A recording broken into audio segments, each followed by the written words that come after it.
Yo, yo, yo, yo, yo, yo. What up, you guys? Come on in, come on in, come on in here. Welcome to Nick Knack slash FTP After Dark, y'all. Welcome, welcome, welcome. We here. We here, y'all. We here. We here. Give everybody a chance to come on into the room. Come on into the room. We have a special guest tonight. Yes, so tonight we have a special guest. His name is Carlton Wilborn. I'm going to go ahead and bring him onto the screen. Ladies and gents, welcome, welcome, Carlton Wilborn. Happy New Year, everybody. Yes, Happy New Year. It is our first show after the new year. Everybody is feeling away. Everybody is either, trying to get into their new mood or trying to get rid of their old ones. But tonight, I'm really excited for this man to be our first guest of the year because he's going to start us off on some real good juju. Yes. Let me just do a brief intro of him. So, from dancing to choreographing and teaching, then arranging music, scoring spoken word and the coaching courses, to acting and now directing, and he's a published author. He's a force to know, y'all. He is a force to know. For me, being a leader, teacher, and community builder myself, I'm always around like really good people, really dope people. And there's just some people that you come across that change the energy of a room. Like immediately, as soon as they walk in the door, you feel them. There's a certain air around them that smells like holy water. There's just a certain thing that some people have when they walk into a room. Not only that, but his voice. Oh my God. His voice! It is sexy. Listen, if Black Sky Daddy were a thing, Wow. listen. It does give savior. Yeah. Yes. Save me. Save me, Daddy. Save me. Oh my goodness. But yeah, guys, welcome, welcome. I'm excited for us to get into the conversations tonight, for you all to meet Carlton, my Carlton. But yeah, I'm gonna have Nikki start us off with some icebreakers before we get into the thanks. Okay. All right. So we are going to just jump right in. So, usually if y'all are new here, I start off with some questions for, the group or whatnot. That's our icebreakers before we go into the main thing. So the first one is, what kind of attention do you respond to the fastest? Verbal, physical, or energetic? Go ahead, Carlton. I'm gonna say energetic. Hmm. Yeah, I'm definitely an energy dude. And I've come to accept that energy trumps everything. It trumps money, it trumps status, it trumps opportunity. Yeah. And I've been around the globe long enough now to know that you can't play that short. You can't fake the funk with energy. You can't play that Yeah. short. So when you No, walk because you'll into pay for it. when you walk into a room and you just automatically feel the energy is just off, you just like, nah. Does the energy prompt your intuition? So like you feel the energy is off and you just like, nah, this is not what I want to be a part of. I Absolutely. I feel things immediately from like an individual or from a collective, 1,000%. And I'm not shy about saying I will not deal with it if the energy ain't right. Mhm. And I'll exit myself or I'll stay quiet in a corner, you know. But yeah, I'm definitely all about sensory. Yeah. I'm that dude. I'm a yaya in that way. Do you think we as black people we have that naturally that we kind of operate off of energy more so than other cultures? Because I feel like with us, we are in that whether we want to realize it or not, we're always like in our intuition. We're always sort of like we kind of vibe off of energy, even with like our entertainment, how we dance, how we sing, how we have community with each other, how we are.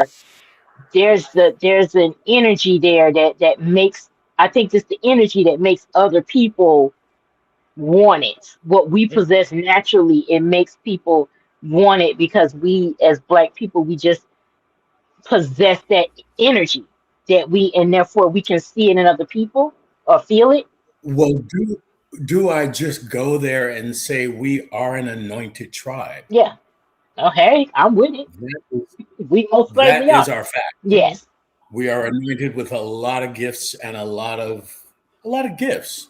And so, yeah, I would say, I don't know if I would go so far to say that we, more than all other cultures, because I know the Indian culture, that tribe are very, very dialed in as well. But there is something very special about chocolate Mhm. that is dialed in. We're so dialed in creatively, dialed in perceptively, you know, all that. So, yay for chocolate. Come on, chocolate. We love What about chocolate. you, Trey? What do you feel? Energy as well? Definitely, definitely. When I walk into a room and feel, but I think because I know part of my purpose and position is to heal people. When I do feel Hmm. energy in spaces that I feel are like a little bit rough or a little bit off, how can I say, off kilter, I'm urged to question, to figure out like where it's coming from and to even possibly shift and dissolve it. Okay, Hmm. that's fair. I would say for me, energy as well. And I think as the older I've gotten, the more in tune I've gotten with that because I used to be the type of person where I was so afraid to make a mistake. I was so afraid to fuck up that I was fucking up Mm. because That's real. because because you're not trusting yourself. And with therapy, I had to learn to start trusting myself. Hmm. Give me 1 second. I just realized a battery issue. One All second. good. Okay. But you said trusting yourself. Yes, trusting myself. So I definitely am more of an energy person now. If we walk into something, especially doing what we're doing now, you can Yeah. kind of see, and just the way people respond to certain things, like we talked about it with, like, people not acknowledging what you do, the people that you think would, and stuff like that. So from that perspective, just that energy is just like, yeah, I'm not going to deal with that. I want to be around people that want to be around me. I Yeah. want to, even with the show, we had to make some moves, make some changes because we needed this to go in a certain direction. So Right. it's just so I do agree that as the older I got, I'm more of energy. Before it would probably be I would respond faster to like verbal, but Hmm. now it's more so like, I've always kind of assessed the situation, Hmm. but you know me, I'm more like, "Arr," and I'm trying to be more like, okay, Yeah. you God and Ike is working on me, okay? God and Ike are working on me, okay? Okay, so like when I'm in the comments and I want to be like, "Ugh," I'd be like, what will Ike do? And then I'd be like, okay, I'm gonna let y'all have it. Right. So Ike is our co-producer, by the way. She's talking yes, about all. Vision. We nickname him Ike because he's so hard on us. So we'd be like, we don't want to eat the cake anime. Right. We got you, Ike. We gonna sell the tickets. He be keeping us on task though, because I know I'd be up. I'm Yeah, he Mr. run a tight Squirrel. ship. He run a tight ship, but we need it. If you leave me and Trey to our own devices, you can forget it. We'll just Listen, Trey and I will run amok. We will be out here, just two hoes out here in the street, just wilding, out here being out here. just out here being out here. I didn't give up. Like I say, I'm still a hoe. I'm just a hoe for one man now. But Mhm. it's still there. It's I'm still gonna there. I let's didn't. cheers to cheers to your Here's your to your hoism. newfound fiance. Bam. Yes, Cheers to I'm a holism. I'm a hysterectomy hoe. I'm a partial hysterectomy hoe. Oh, so he could shoot up the Did club. you hear what she said? Let the chop let yes. What? Listen, I'm free and clear. I don't. I don't have to wait for nothing. I want to So go I back said, to something what? that Trey said though about the energy thing, and as we talk about like standing in our truths, right? Mhm. I don't at this point for me and this age growing, I spend less time questioning what the energy is. Trey, as you said, like you'll wonder like where it's coming from. I ain't got time for that. I know that's right. No, I mean it's like either it's clean or it's not, right? Because what you're gonna do, try to figure it out and then do what with it. Because if the Right, person is showing up the way that they're showing up, that's what that is. right. Yeah. I've come to realize my own private time Mhm. is too valuable to get caught Mhm. up in some stuff that don't flow with me. Yeah. And I'm Yeah. definitely not trying to come into a new year as we're in 2026 trying to make myself have to understand stuff that don't sit well with me. I Hmm. received that. You Yeah, know what come I mean? on. That's a yes. I am with you on that because you know what? We don't have time to figure it out because that's just like that's another version of when somebody shows you who they are. Hey, Believe them. right That's Believe it. them. there, Believe right them there. because at that point they're showing you. I talked on my podcast today. I was like a fuck nigga is a fuck nigga. You know if you as long if you are partaking in fuck niggery, it is what it is. That's what it is. And I say this as a person that has a long history of dealing with fuck niggas. But you know what? I was always smart enough to be stupid in private. Okay? I'm not like these people out here. I am smart enough to be stupid in private. Okay? I have been dumb for a nigga. But you motherfuckers will never know about it. I tell you that because what I'm not doing is getting on here and telling y'all the Hey, dumb shit that I did. No. welcome to After Dark. Yes. No, absolutely not. I've done Fuck niggery. ridiculous shit, After Dark.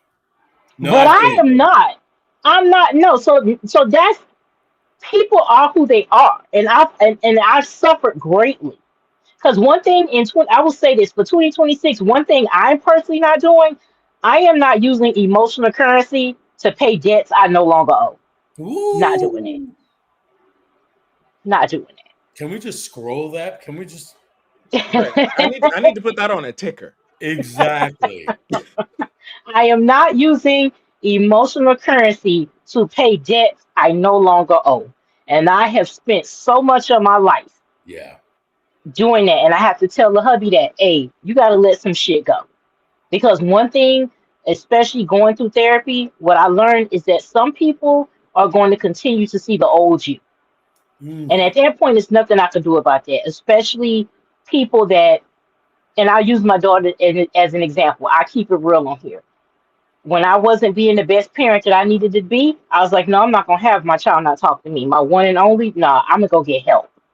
And one thing she said to me, we have our moments where we go back and she's like, well, just because you're different now, it doesn't change that. And I had to tell her one day, I had to say, listen, it doesn't change it.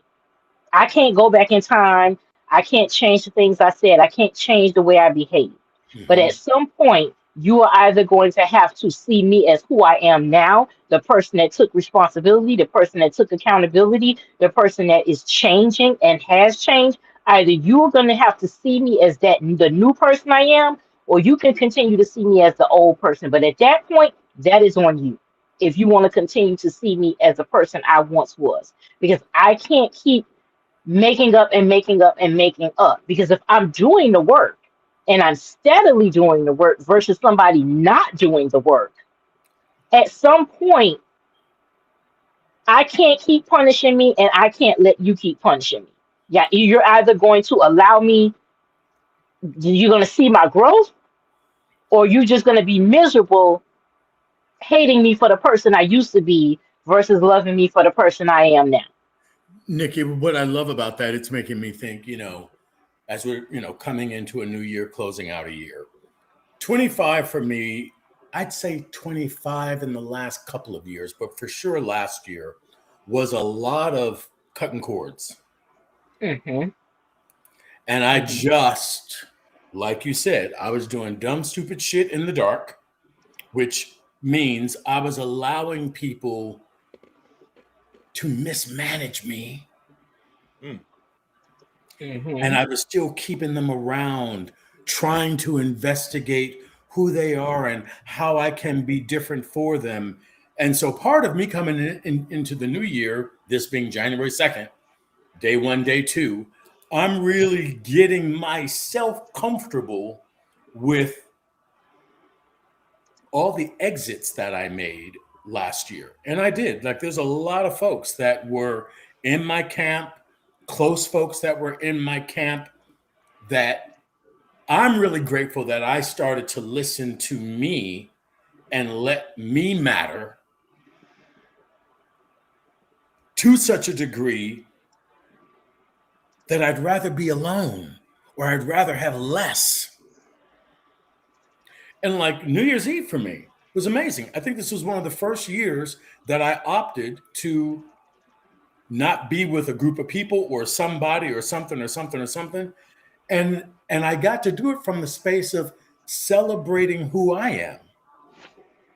And I can do that one on one. I know that's Hmm. right.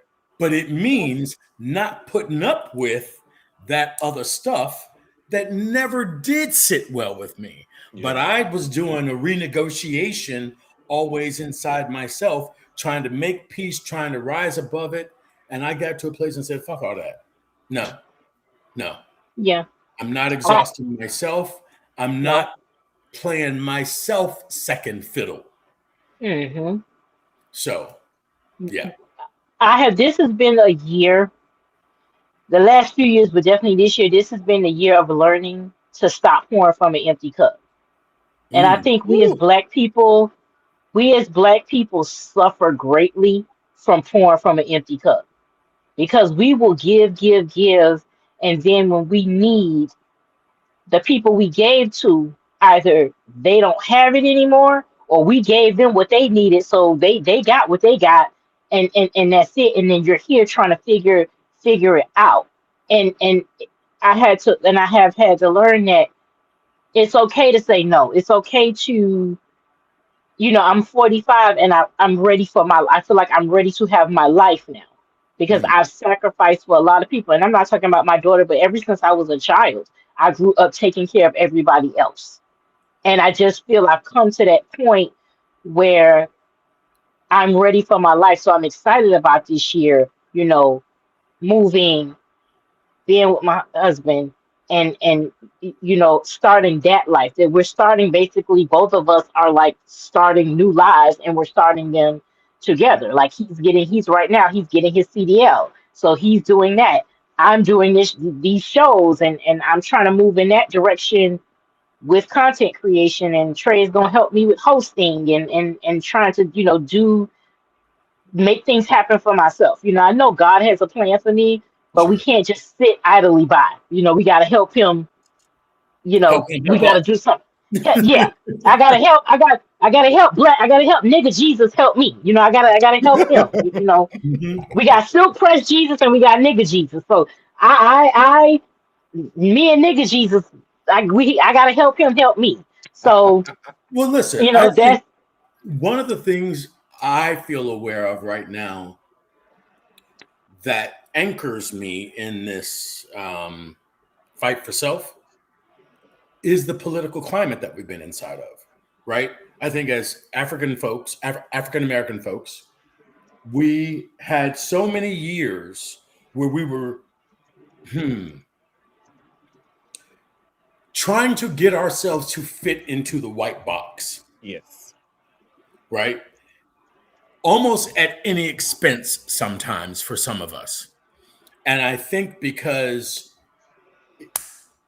the shroud has been pulled off of the whole thing, and now everybody can see the shenanigans that mhm, we have been dealing with for so many years. Right. I feel like that's helping us be able to stand in our own and to set new boundaries in a way. Because listen, and this might be hard for some folks to hear, but, and I'll just say it from my side,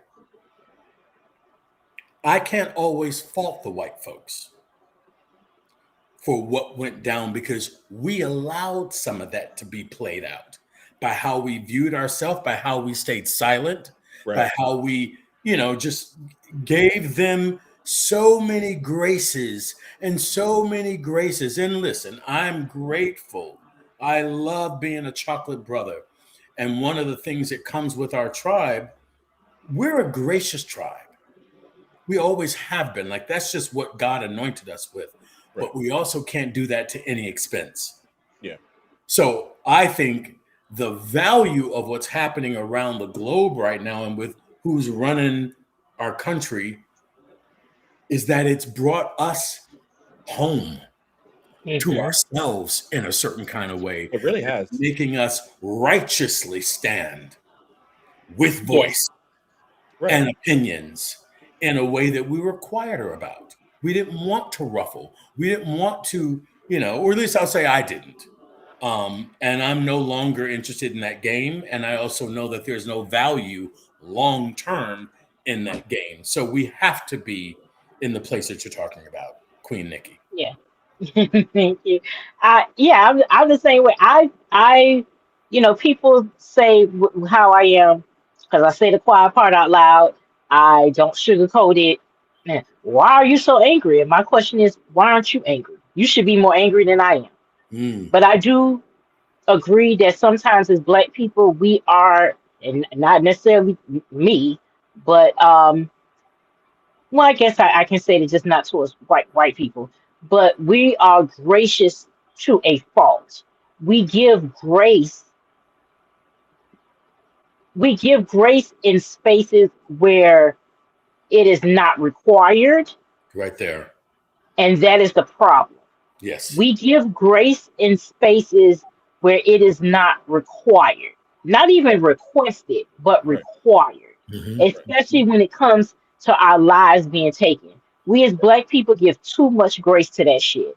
When Correct. somebody loses their life, if it's a racial incident, oh, God told me to. No, bitch, white Jesus told you to forget that motherfucker. That wasn't nigga Jesus. Nigga Jesus would have told you, no, no. What? I got two. I got two cheeks, bitch, and you done slap both. We gonna have to box in this motherfucker. That's what nigga Jesus would have said. Jesus would have Right said you got one and two. Now I got to put the paws on you. That's what nigga Jesus would have said. Okay, Nigga get it Jesus straight. would have said, grab the folding chair. Yes. Okay, that's what he. So no, that whole. No. Black people need to learn that forgiveness is not a requirement of your healing. It may be a requirement of theirs, but it ain't a requirement of yours. You don't have to let it eat you up. You don't have to forgive it. And I'm not asking you to forget it. But you don't got to forgive the person that did what they did to you, especially when they know they did what they did to you and it was intentional. We give too much grace when in situations when grace is not required. That is one fault that we as Black people have big time, and it has not served us well, That and it has not served us in our fight to have community amongst each other. And Because it's so in like I saying yeah, that, yes, totally. So in saying that, like I tend to live my life cup half full and trying to find cup half full. And so where is the blessing in the scenario being exactly as it is right now if nothing changes? So that being said, all the craziness that we have been dealing with because of the hierarchy that's in charge, the blessing again to what you're saying is how we've come back to ourself, hmm right? yeah. Too many laws, too many things taken away that we finally have to go, hold the fuck up. Wait a minute. Wait a minute. Wait a minute. We've always been the stock that kept it going. We've always been the stock that built it up. And I think because the pushback has been so strong and so stunningly glaring, Mhm. we are finally able to go, "Ooh, this is really some nonsense that Right. we've been a part of." Right. So I'm grateful in a very curious way that the Trumpage stuff is doing hmm what it's doing because it's making a collective come between us. It's Very making true. this kind of Yes. podcast happen because Happen. our voice is needed right now more than anything. It Yes. is not a time for us to be soft. It is not a time for us to, just keep cowtailing. Right. Mm-mm. So that's where I'm at on my Yeah, microphone. and that is why they hate us, because we are doing just that. And I refuse to stop. You gonna get it how I give it to you, and that's we have been. See, I was born specifically to piss white women off, and I've done an excellent job so far. I was born to piss white people off. Been doing a great job for 45 years. I'm on the case. Fabulous. So Fabulous. I've never grew up with um I wasn't raised I was raised to be greater than, not equal to. So when Mhm. it comes to white people, I've never been where I need to be equal to you. I've always been, well, I'm better than you. Absolutely. And so I've never given a fuck about what they think ever, because I was just not raised with that. Mm. I was raised on how to read them. I was taught, my parents are boomers from the South. So I was taught very early on how to read white women and white people. Hmm. And so I've always carried that with me wherever I go, where I can read them better than they can read themselves. I know how they're going to move before they do it. And Hmm. so I've never cared about what white people think. So their acceptance, have I had code switch? Yes. But their acceptance was never necessary for me. So therefore, that's why I can say what I say to them now with the courage of my convictions, because it's like, yeah, I don't care what your opinion of me means nothing, because I'm smarter than you. I've always been smarter than you. I've always been better than you. So your what you think of me is, I could care less. Let me ask you a question, both of Hmm. you. Mhm. So the majority of my upbringing and being in communities, I was often earlier in my years the token, right? Like I was the single chocolate entity or one of two, or for sure the only black man Hmm. amongst all the white. And so while I knew, Nikki, to what you're saying, that I was gifted with more, which I definitely have known, because the percentage number was off balance. Hmm. Right? I'm stepping into one of me with 15, 25, 30 of them. Them, yeah. And so I feel like that caused me to have to overcare about them. Example, there's a lovely lady, Linda Denise Fisher Harrell. She is a dancer and now the director of the Hubbard Street Dance Company in Chicago. That's the dance company that I came from. Yeah. And Linda was a dancer with Hubbard Street, primarily white company, and then left after a while and went and joined Ailey and became their darling. And she rose up, and Judith Jameson had her right under her wing. And I remember when I got to go back, because I went back in 22 to meet Linda when she got the position to be AD of the company, just to give her some anchoring for what she was stepping into, coming into this fully white establishment with mainly white board and all of that. And I realized I was envious of Linda because she put herself in a community that was chocolate central, Hmm. Ailey. Mhm. And I just think of what an incredible power that must have felt like for everywhere that you turn, from authority to under person to this person. It's all brown and all powerful, all leadership, all of it. I wish I had that. I felt like my voice got squelched to some Hmm. degree because I was token. So I just wanted to ask the two of you, what was your rearing time? Were you primarily the soul, or were you amongst more of us and that gave you your strength? Um, Trey, answer that. for me, I grew up all around a bunch of black people. Like everywhere until I moved to California, I was around 95% black people at all times. Wow. But like being in Pittsburgh, it's very half and half, very black and white. But I just wasn't around a lot of white people. And then particularly in my school, out of let's just say 500 students, about 490 of them were black. Wow. 3 to maybe 5 of them were white, and then the other 5 were other. Like, that could have been, like, mixed black, could have been Latin and black, could have been, like, Native American and black, and just, like, a random other person. Hmm. So, like, I grew up just around mostly black people, and I never was in a position where I felt like white people were greater than, but I was raised to just be very courteous and to almost in a sense kinda code switch, if that makes sense. Because like, there's just Yeah. certain things you That's do what we around got to black do. people that you just don't do around white people. Um, but yeah, I until I moved to California, this was in 2002, my world was very black and small. Like, I didn't, this is gonna sound crazy and dumb, like, that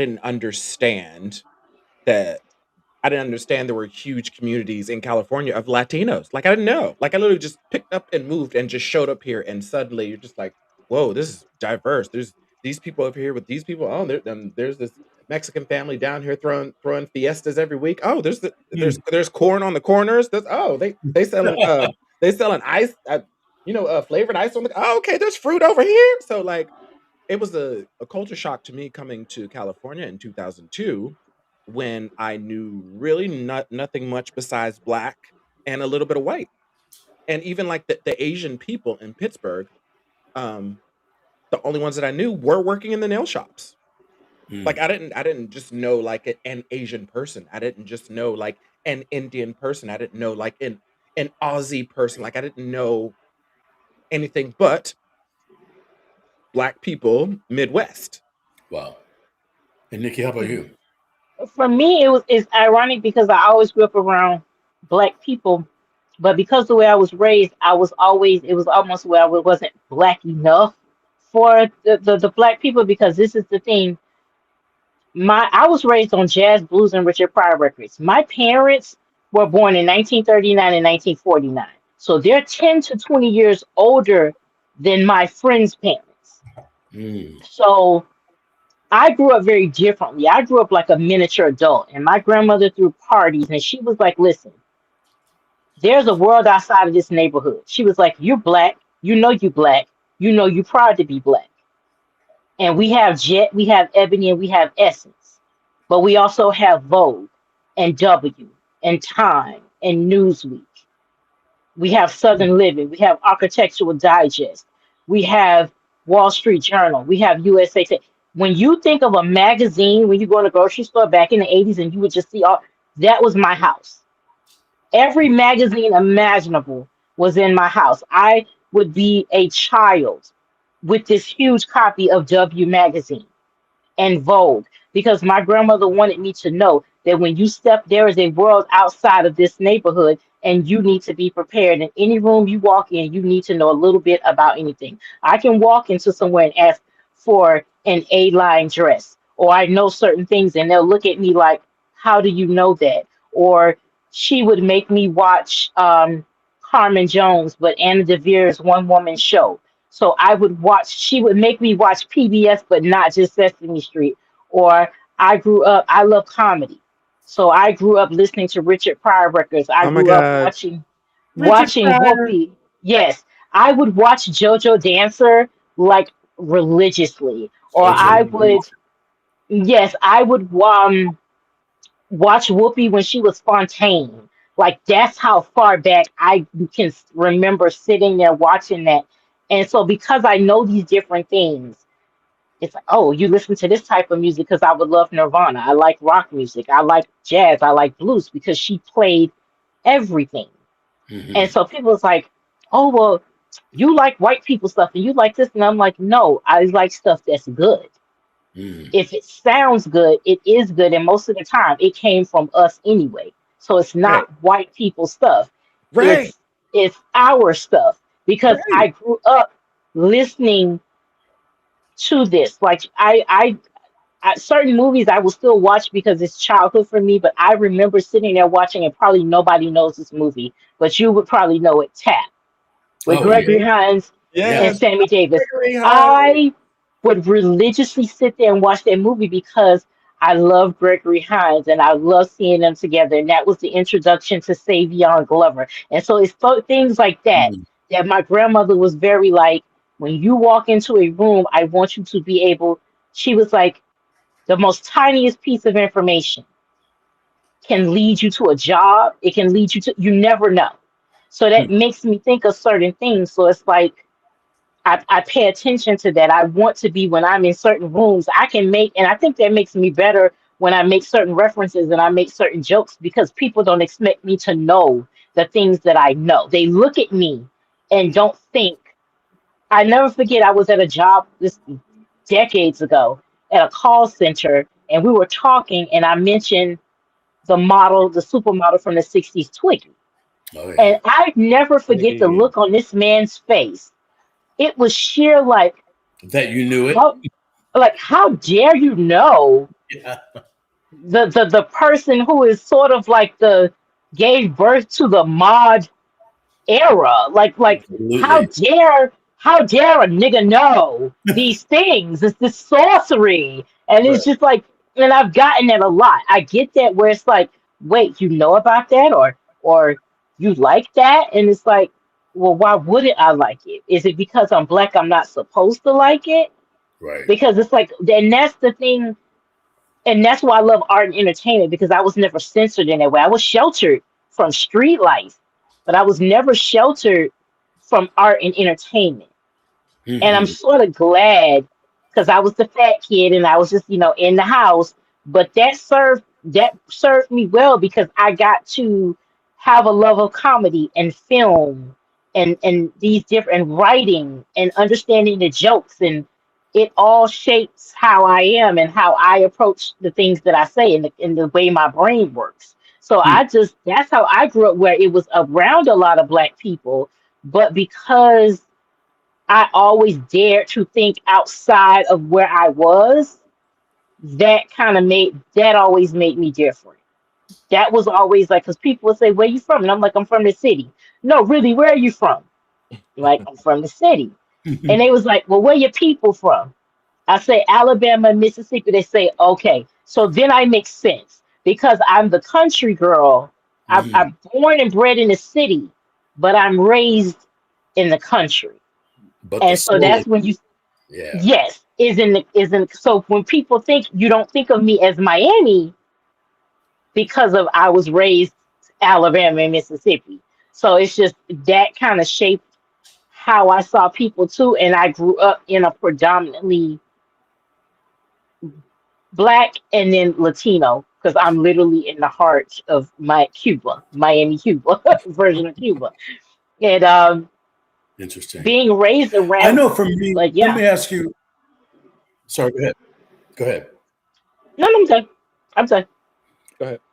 I was just thinking again, going back to like, because I did not get reared with, and this is interesting, and I just heard somebody in an interview talking about this, where so much of my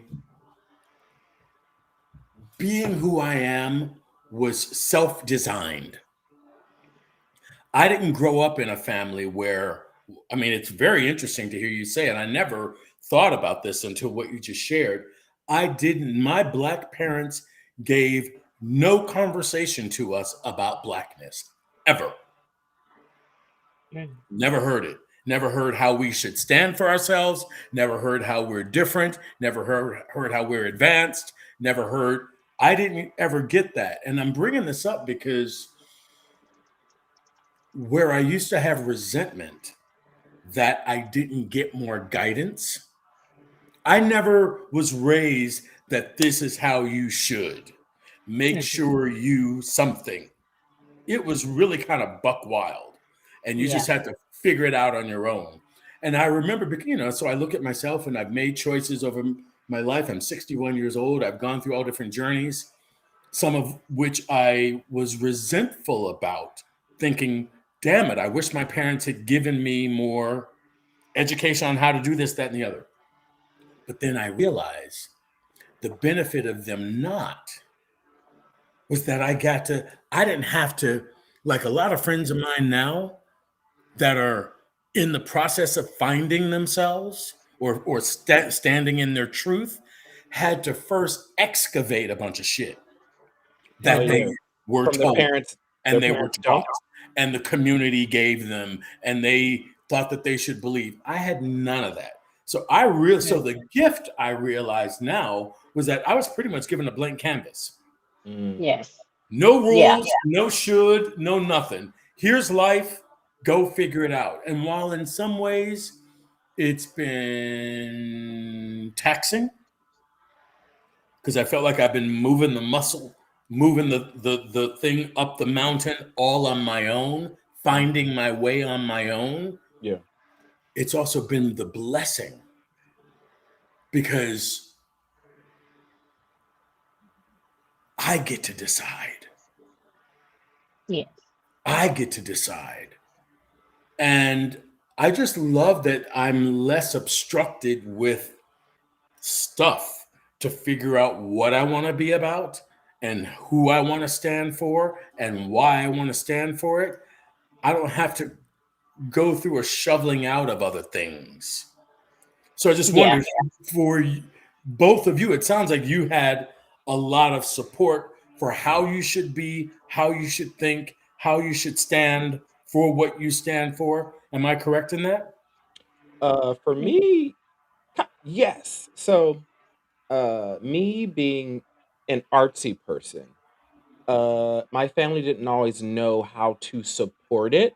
I mean, they would cheer me on, but they really didn't because it just wasn't their thing to do. They didn't really know how to show up for me or like even come to Hmm. like performances like that. They just didn't really know. They didn't really know what to do with a kid, particularly like me.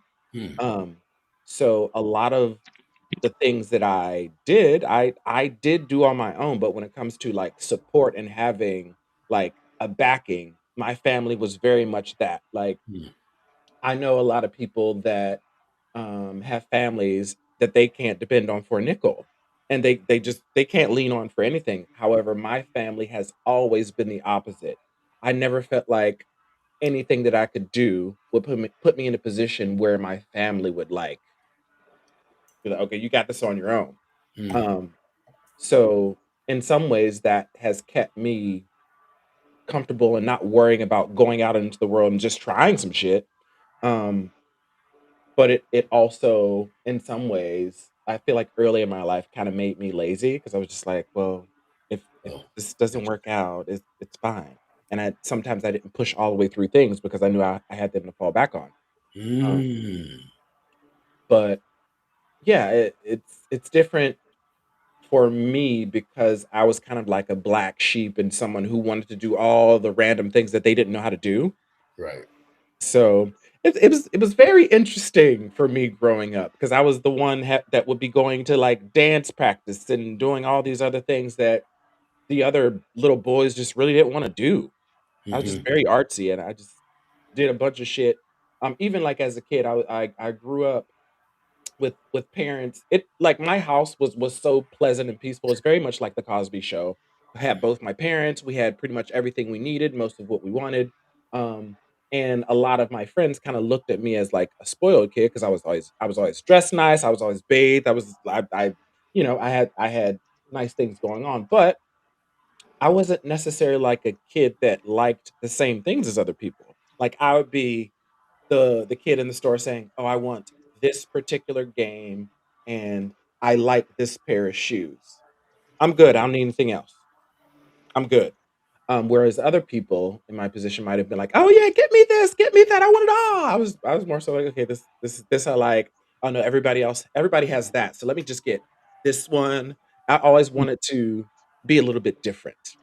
So I often had to forge my own path, even though I was supported, if that makes sense.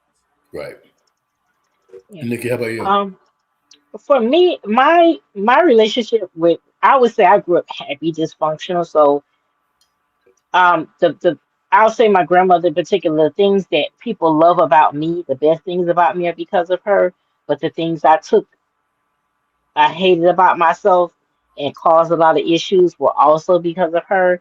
But when it came to my blackness and my place in the world, I had that support.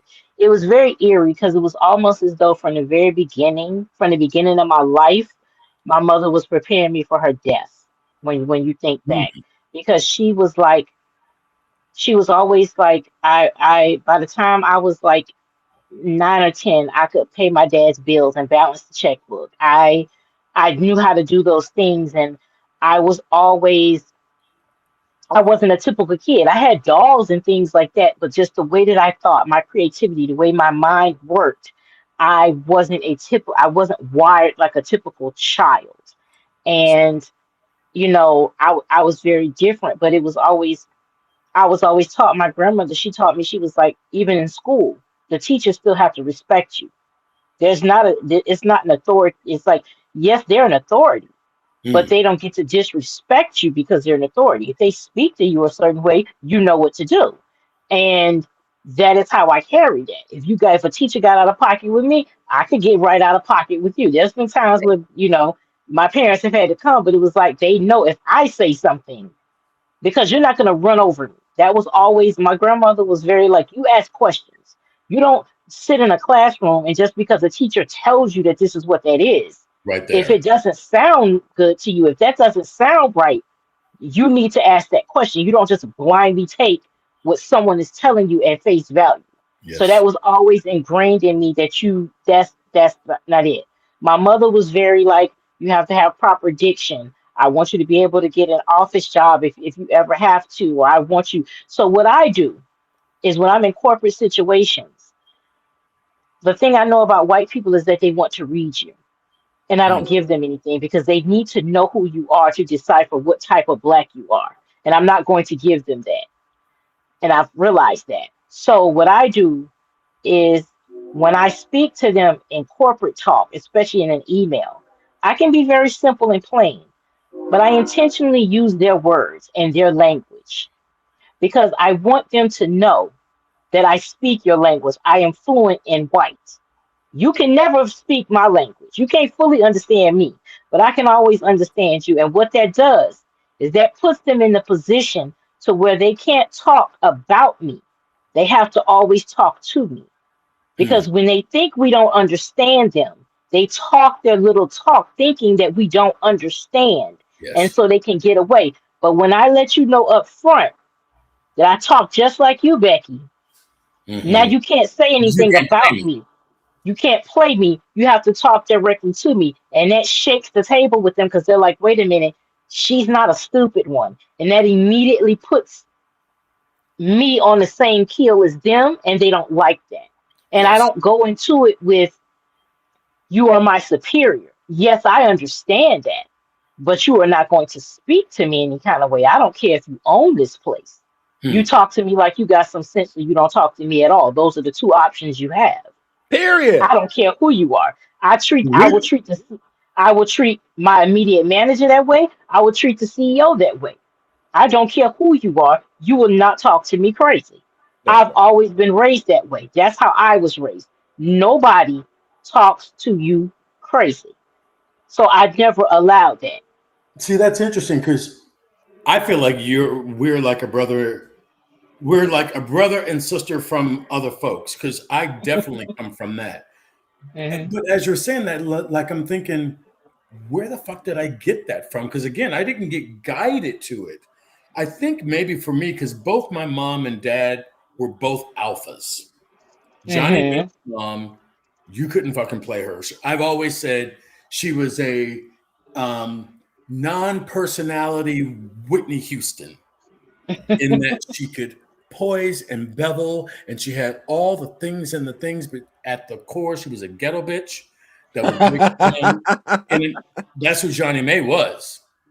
She, Listen, I can tell you about Willie Mae too. Yeah. And so I think and then my dad came from the military. He was brooding. He was that strong black man, typical kind of.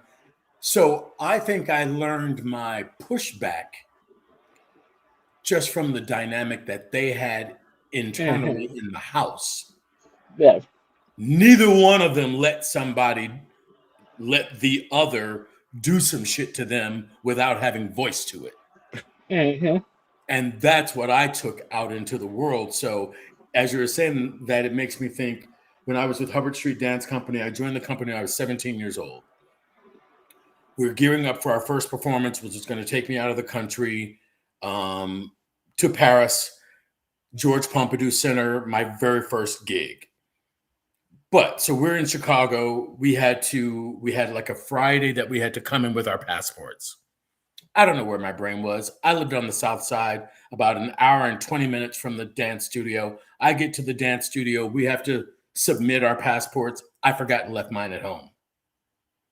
Well, the white head of the company, Lou, is telling me to get back on public transportation and go home and get my passport. And I was like, well, I know I made a mistake, but that's way too much of an inconvenience for me. So if you want me to get my passport, you can put me in a taxi and I'll go. But I bring that up to say, I don't know where I got this speak to authority. Like, you ain't gonna just run me and just make me be doing buck wild anything. Absolutely. I've always had that kind of way, but I think I just got it. Again, it's really, this conversation is very enlightening because it is really helping me see even more than I was aware how much building I did on my own. And by observation, not by rearing, not by education and somebody saying, make sure you don't. I didn't really get that, but I love who I've become. I love who you've become. Yeah. Oh wait, you're on mute, Nikki. I think we all starting to love who we've become because I've taken these past 5 years to have to deconstruct a lot of stuff because I've spent my entire life being codependent. And Mm, and it wasn't until I literally, and I think it was, and I think I've told this before, where I just went through a bad breakup, and I was just like, you know what, God, I don't want to feel like this anymore. I don't want to feel this. Normally, I'm so empathetic. I take things hard, so it takes me a long time to get over it.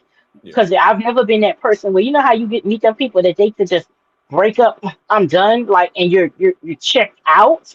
mm, I've never been able to fully do that. It's always taken me a long time, and I said, I don't want to feel like this. I don't want to feel like this. And the next day I did some gardening and my brain just when you see the little math shit, I don't know what happened, but mm. the garden was gardening that day.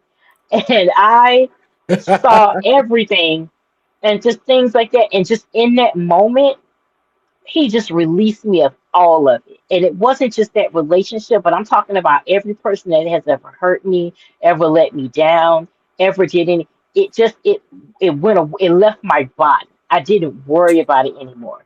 And once I let that go, once I stopped worrying about how people saw me, especially the male gaze, the minute I got rid of that, Hmm. the doors to heaven opened up Hmm. because I didn't care anymore. You know, of course, when I go out, I'm gonna put that shit on. That's like I'm gonna do that. I'm never gonna leave here. You know, Mary Catherine didn't play that type of shit. You know, you had two. She had two roles. She Right. had the role by cooking and the role by lounging. So I grew up with a woman has to be dressed. So when I'm out, I'm out. But I don't feel the need anymore to, oh my God, I have to have makeup. I have to do this. I have to do that. Yeah. When I do my content, I get on here and I say what I have to say, and my words are enough. I have had marriage proposals and indecent proposals in my DMs looking just like this. So once I got rid of the male gaze, once I got comfortable with me, the my world opened up. Come on now. Because I think that's what it, and I think you were touching on that too, where you didn't do anything this New Year's. It was just you, and I think a lot of what's wrong with a lot of people today is they don't know how to be by themselves. And Hey, I missed out on so much of my life yes, ma'am. not doing things because I didn't want to do it alone. Oh my God, that's going to look bad. Or what am I going to look like? No, I got to a point once I started therapy, I love comedy. I would get up, I would see somebody, oh, somebody so and so is at the improv, buy my ticket. I get up, I get dressed, I Yes. go have me a couple of drinks, a good time by myself, and I come home and I'm like, it's the best thing ever. I get up on Sunday morning, I go to the movies, I don't gotta worry about nobody. I got it to myself. Once you start getting, because I think when you make bad decisions out of loneliness and desperation. Ooh, You make the worst decisions when you are lonely and when you are desperate because the loneliness leads to the desperate. lower third. Lower third. Right, right. We make the and I went back and I was like, those when I look back at the fucked up decisions, it was Yes. because I was lonely and I allowed that loneliness to become desperation. And so once I got to the point where I actually like being with me, Yes. that's when things started opening up because then it was like, oh, I don't even want your company. I don't need company. I can be my thing is like, oh dang, I should go out with my friends. I should go to dinner, but then I could just sit here by myself and do whatever the fuck I want to do. I think I'll do whatever the fuck I wanted to Right. do. So I think that as I get older, I'm just grateful to discover that part. And I think that's what it is. I think if enough people would just start being comfortable with being themselves, just by themselves, Well, just listen, having that. yeah, I Being mean, able to I can make myself laugh. I can just be sitting here cackling my ass off, laughing, just having a good old time with myself. I got the cat here. I'm saying stuff to her, but she don't give a fuck. But you know what? It's just back and forth chit chat. I'm talking to her. She looking at me like, bitch, shut up. But you know what? We having a ball. So it's like I've started to like enjoy myself. I'm like, bitch, you are hilarious. I crack myself the fuck up. I love it. I So was I think thinking everybody earlier, should do that. even before, like earlier today, before we got on, I was going through my phone, social media stuff. You know, it's the second day of the year, the second day of the new year, and I'm looking at all the people that I know that posted something about New Year's Mhm. and a New Year this and a thing that they did, and I realized I didn't post anything.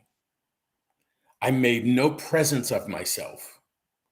And, there's one part of me that had some thought about that initially, but then there's to what you're saying, Nikki, the healing that's happening inside of myself to self, that I'm really thrilled that this year has me starting out getting attuned to me, not getting attuned to what I can get people to see about me Mm. or to be aware of that I'm doing.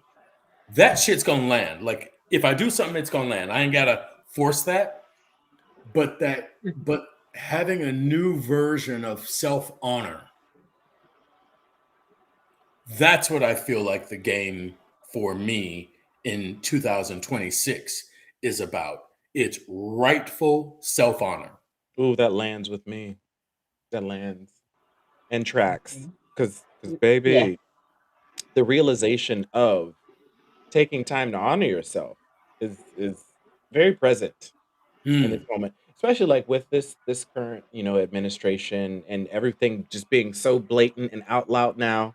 I'm realizing like, okay, honor thyself, stop looking outside for how can I say approval or validation. Hmm. Stand in your own stuff Hmm. and Yep. stand on your own stuff. Absolutely. Speaking of that, the validation thing, how do you guys feel like that has played out in your world? The needing for validation. Ooh, for me, a lot of my early years in entertainment, always feeling like I had to fit into a certain role to book the job, or just trying to be around the right people to book the certain job, or a particular look, or just really just trying to build yourself up to be a product, to be something that is sellable. I think going into entertainment, uh, you quickly learn that you need to become a product to be massively sold by a lot of these agents or companies, or things that are going to have you seen, if Hmm. that makes sense. So I think the validation, I went through a really hard period of like just not feeling validated when I would go into certain rooms and not book certain jobs because I was either like too tall or they just didn't need another black guy. Hmm. So that was my experience with validation. Nikki, Um, my experience with it is just I'm sorry. Hang the on for a second, because I'm just distracted by your fucking amazing hair. well, it's mine, but it's not mine. But the wig is nice. Yes, It's so good. thank Right. you. It's so good. It's good and rich See, and thick, and I love it. that's right. Because I want the little crackers not to be like, oh, you're wearing white hair. Not today, bitch. No, It's a that's kink. black hair. It's a kinky. It's That's a thick kinky ass black hair. blowout, Yes, baby. it is. This is black hair. That's good. Thank you Sorry to so. cut Thank you off. you so Go much. ahead. No, no. Yeah. Um, Ironically, with my grandma being my first bully, my entire life, Did you say that your it was grandmother was your first bully? my first bully. Interesting. Okay. Yes, because every single day, and when I say every day, I mean every day, she would remind me that I was fat and that I wouldn't be able to wear clothes. And my grandma was a nurse, so to be a black nurse in the '80s in Miami, we weren't like rich, but we weren't like projects poor. You know what I'm saying? So we would go to Publix and she'd buy all the food or whatever, but it would be she would buy all this food, healthy snacks, everything. So, but then if I eat something, oh, you're fat. But then it got to a point where I wouldn't eat. But then she would get upset when it was time to go to the store because she'd be like, "You didn't eat the food. You let it go to waste." But I'm like, "But every time I eat, you took whatever." So this is my entire life. Hmm. My parents never stop her. They never say anything. And so, what happens when you hit middle school? Puberty in boys. So every day it went from you're not gonna wear, you're not gonna be able to fit your clothes. It was boys don't like, you're never gonna have a boyfriend because boys don't like fat girls. And you're never gonna have a husband because men don't like fat women. Every single day of my life. Damn. I turned 15. I lost 50 pounds. She finally saw me as a person. Once that happened, it took once I lost the weight, I became a person to her. She actually like saw me as a person when I lost 50 pounds and I finally got a boyfriend. That's when it was like, oh, you exist. I got to jump on that. What was the thing that how did she show up that said she was finally honoring you? Like, how did that look different? Literally the way that she would like talk to me because she would do was she would play me against my cousin, who was like the tall, skinny one. So she would get all the attention, even though I lived with her. Or she would always be pitting us against one another. I'm the fat, funny one. I've always been the fat, funny cousin. But because she's the pretty one, so then when I lost the weight, then it became a rivalry because it was like, oh, well, you're not fat, but you're still funny. But now you've lost weight, but you still have personality. I'm just skinny, and I'm just. So it Hmm. became an even thing. But my grandmother just even the way she somewhat just she just I can't explain it, but she saw me. We had moments together, Hmm. and like again, like I said, she's a credit to the best things about me, but also the worst because she set me on a spiral of validation, seeking validation because I always wanted her validation. Yes. I then That meant every man I dealt with, I wanted their validation. So ultimately, since childhood, my worthiness was tied into what I could do for people. Speak that truth. And I was set into that. So that carried into my friendships, that carried into my relationships because I was always trying to prove I'm Ooh, worthy of your friendship. I'm damn. worthy of your love. And even though I was doing it to people that weren't worthy, but almost to the point where even with my grandmother, when she got sick, I it bothered me that I couldn't do anything, even though logically I knew I couldn't. Right. I couldn't. But at the end of the time, even when she got diagnosed, she was grade A narcissist. She would cook and she would be like, if I say I'm not hungry, cancer's not in the food, and I'm like, oh my God, like it, you know. So, as time Mm. got on and she got weaker and weaker, I never forget. She just always talked about me graduating high school, and finally that time was coming. And I'll never forget by that point, she was just on oxygen and she was in a chair and. But I was like, Grandma, I got my ticket. Are you gonna, come? And she was just like, no, I'm not gonna be able to do it. And I just like it crushed my spirit Mm. because she talked about it and I was like, she finally sees me and now she's not gonna be able to like see Wow. me. And Wow. I came to grips with it, but I'll never forget. And I guess this was our having our moment. It was that time was coming. She was in the hospital, and we had this moment. And she looked at me, and she was like, I never forget. She said, she looked and she was holding my hand. She was like, when you get old, I'm gonna be the one to do it because I was like cleaning her up and stuff. And she was like, when you get old, I'm gonna be the one to do this for you. And I knew in that moment that was my time with her because I knew that was her. I feel like that in that moment, that was her kind of trying to cleanse herself of what she had put me through or things, like that. I have to Wow. take it as that moment because I knew when she said that, I knew that was going to be like the last time I was going to be able to like to talk to her. So I Wow. felt like she wasn't an apologist. So I was like, that's kind of as close as I'm And going to there's the get best ever. Yeah, yeah, yeah.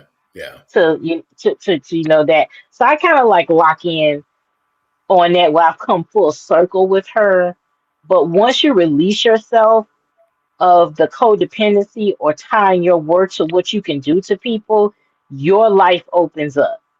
Because my whole life has been, is everybody okay? Do you have what you need? Or I would get so caught up in what I wanted, I didn't even care if the person I wanted it from didn't want to give it to me. I just wanted it and I wanted it from them. Even if they was telling me, giving me all the signals in the world that they weren't going to do it, I wanted it That's crazy. from them. And you get stuck on wanting one thing from them that you don't even think like, wait a minute, there is somebody out there that will give me what I want. You don't even think about Why are you that part taking that Right. road? because you're stuck on I want this person and this person is telling you I have no desire to do what you're doing. But when you seeking that validation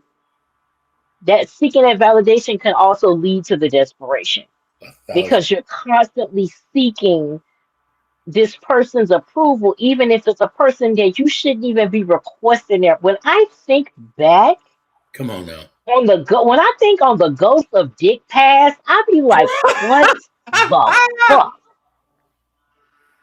When I think back, because I know it's some men out Only there a right now. year ago, I can put No, that on my fucking calendar. The ghost of the I past. What? listen. I be sitting there. If I sit there and think about the ghost of Dick Past, I am horrified because I be like, I gave you pussy, I gave you premium pussy, I gave you platinum pussy, you nigga, you absolutely not. And thank you I for gave, introducing me to Nikki, my sister. Yes. yes. I'm like, And I gave you some head. Get the fuck out of here. I Absolutely not. I I no. love I love, love, love how this tonight has turned into a therapy session. Like, we've just been able to release Ooh, and let I it mean, all hang out. That's kinda what Knick-Knack After Dark is for. We get on here and We let our night take the course. Let the night take the course. Hey, it's always the best shows when we do. Oh my goodness. Yeah.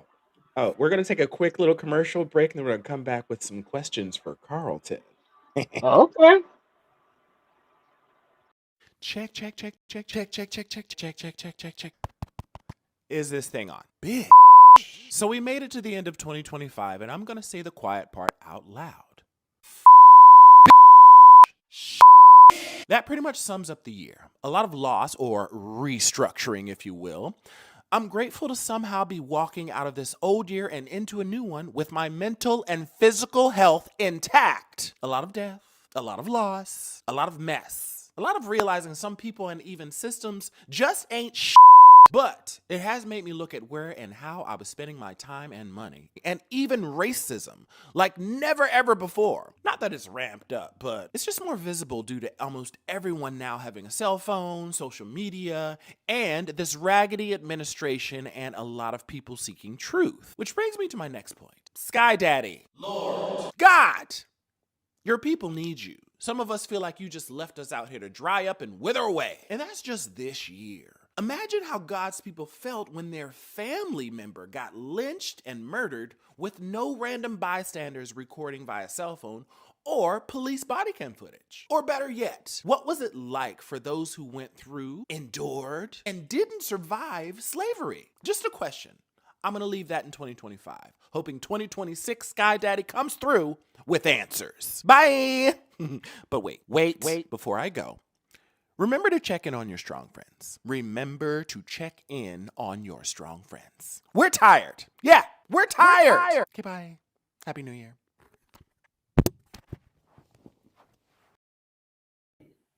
And we're back.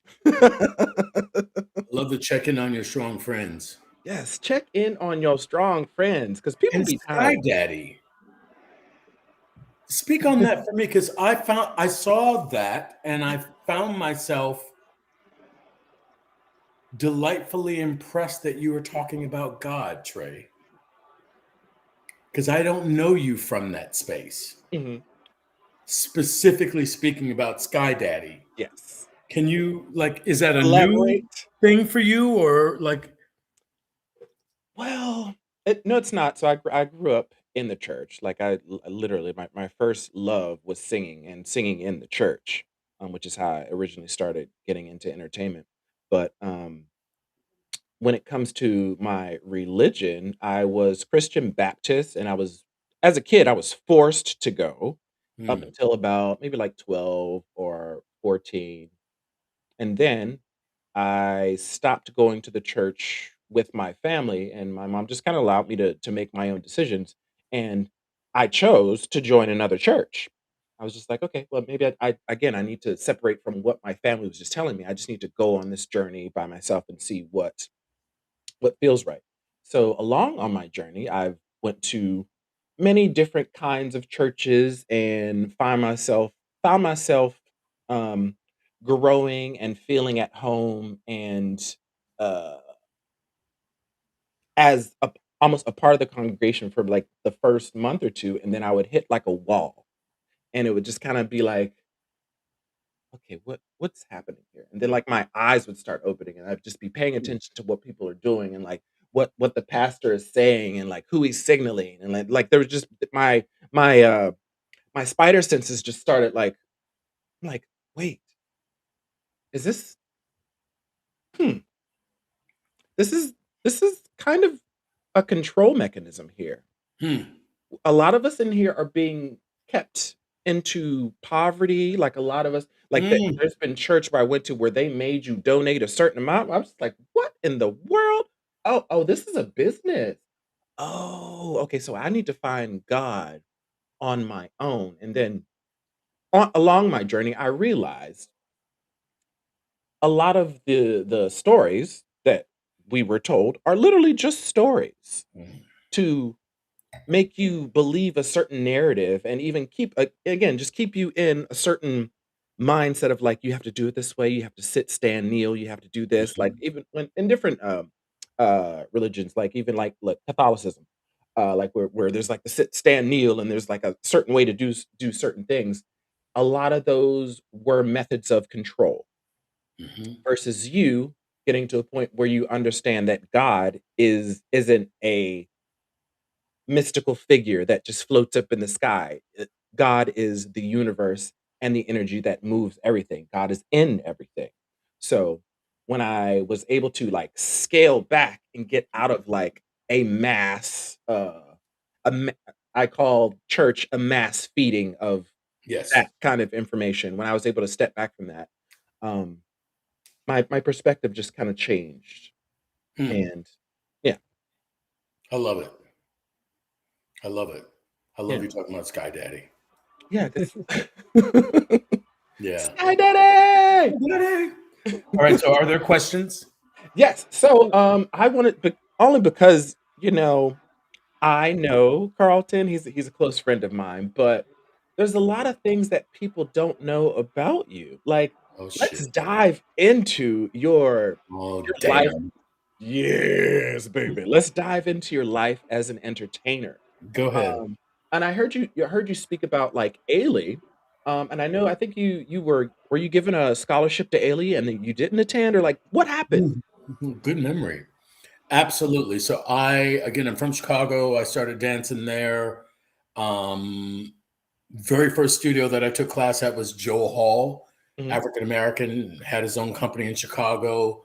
Company still doing very strong. But then I ended up, trying to feel some things out. I knew a bunch of people that went to New York, so I had the New York thing on my radar. Mhm. And so then connected to the New York thing is Ailey. And I remember for me, I auditioned for Ailey. I was very interested in it initially. And then I got the offer, and something in my spirit said, I felt at the time that it would marginalize me. Being with Ailey. Yes, I did. What I felt immediately, kind of knew this about me, and it has played out because my world is broad as it is.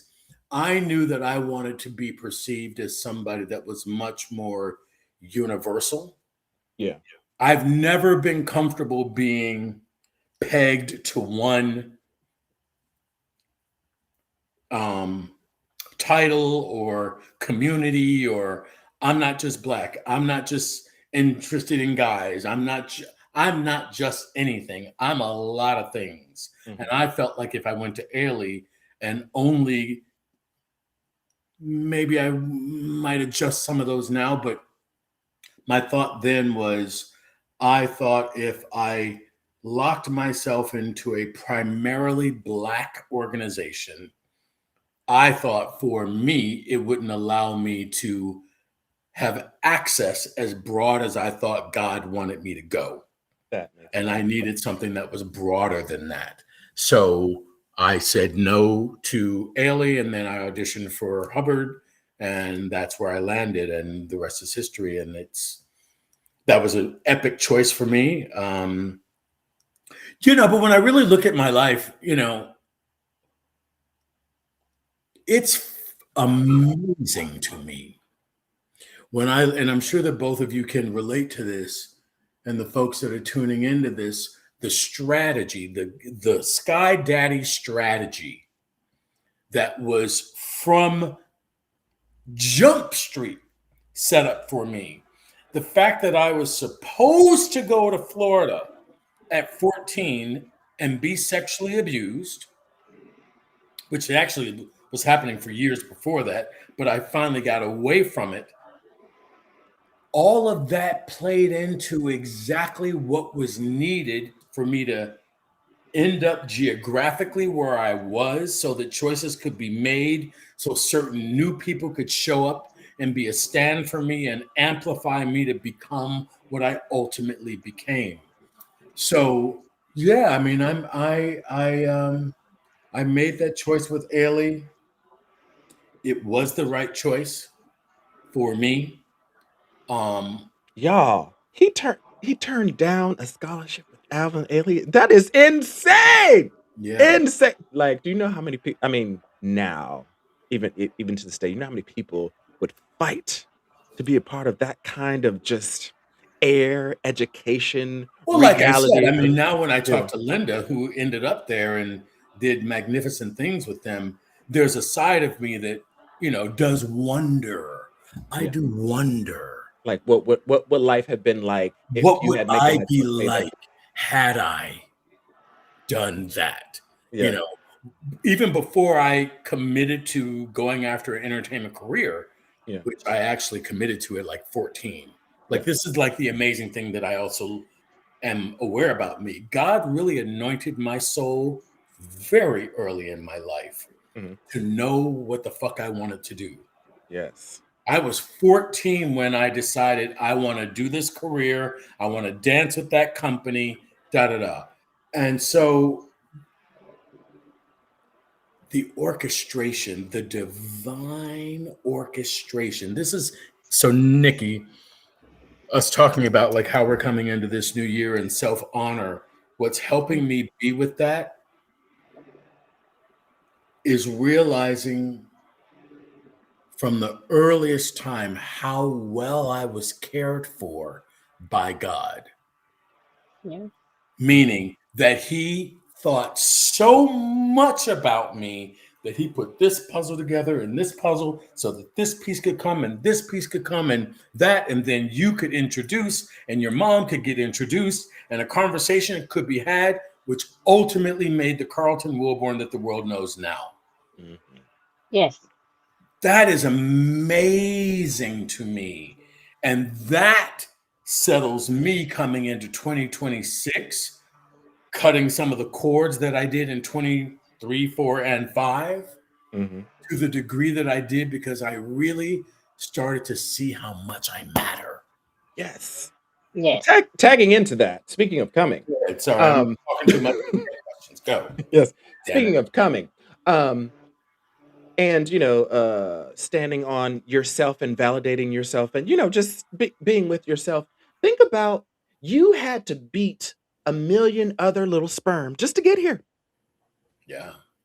Like, we don't think about, like, our lives and, like, how miraculous they are sometimes. Like, you had to beat out a million other swimming sperm to get to that egg. You 1,000%. won. You won. Yeah. Yay for Oh, okay, so now Next question. moving on to some juiciness. Because see, I got to Oh, check myself because I'll just start rambling because I'm a it's talker okay. I'll and I can gather just you. talk, It's talk, okay. talk, talk, talk, and I have to realize this ain't my show. Listen, You're a guest on tonight somebody it else's is your goddamn show. show. Shut Tonight, up and let listen, them lead. So go ahead. listen. Yes, yes, and yes. Carlton, Frank J said so. Nikki, Ooh, what We you having a say? good time. That means we having a good time. That's all. yes, yes, having a great time. Let's talk What? Madonna. Madonna, Blonde Ambition, Truth or Dare. We want to hear the tea. Oh my goodness. So knowing that Madonna is this international superstar that has pushed boundaries for so many years and has constantly reinvented herself and has continued to just raise the bar for touring, for content, all of those things. What was it like to be working with her at such a pivotal time? It was amazing. It was amazing. You know, when I got with her, I was 26. Mhm. I had already established myself as an artist of of being an artist who mattered, right? Yeah, I'd already been in a dance company. I'd already been in magazines. I'd yeah, already been interviewed. So there was a side of me that was able to get introduced into her world that was not overly enamored with it. ah, No, I wasn't. mhm, I knew who she was. yeah. I knew her relevance in the world, but I wasn't smitten. I wasn't a big fan. I didn't have when I got her gig, I didn't have any of her music. Like I knew tracks that were online and on the radio and things like that, but it was amazing. going back to self-honor and knowing our value, I knew right away when I got with her that I was more than she was as an artist. Now that. I knew that, which is what made me stand strong in the rooms when I was with her. Because I knew that my shit was solid and she couldn't fuck with my shit at all. I was very, very clear about that. And I think that is also, just quickly, I think that that's also what made our relationship have its distance the way that it did, because she respected me, that I wasn't fawning over her. Yeah, or that you weren't like just stuck up underneath her. Yeah. She got that I knew my own size, and so then she could breathe a little bit. Yeah. My size wasn't contingent on her approving me or not.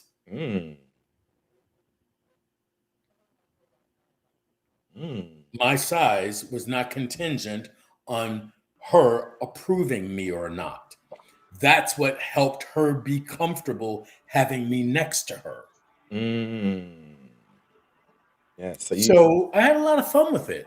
You know, again, I've shared this 1,000 times. When I got the M gig, I had already booked to go on tour with Whitney. I had already gone into that audition. Yeah. And I booked that. I got booked. She decided she was trying to figure out what her touring schedule was going to be. So they didn't have a full laid out thing yet. Yeah. And so in that window of time when she was on pause for the rehearsals to start, M had her audition. Yeah. And so I went, and I think that what had me so in my element was I didn't need M's gig. You know what? Pause. Because that is so real. So a lot of my auditions, when I went in there, I was like, when like my energy was like, oh, I need this job, or I really, really want this. I feel like I would get cut in like the second round. Versus if I had just come back into town off of a job and really just didn't give a fuck and just was me in the audition, I would be kept and book the job. It's wild. Like when you really want something, it doesn't just show up to you. You have to like be firmly rooted and already enough to yourself to show up as your full self, apparently. Because I think I was making the mistake of like feeling like this needy character walking into the room. And, me being an adult now, I realized, wow, because I feel the energy of someone coming into the room, I was giving off that energy. And they were just like, nope.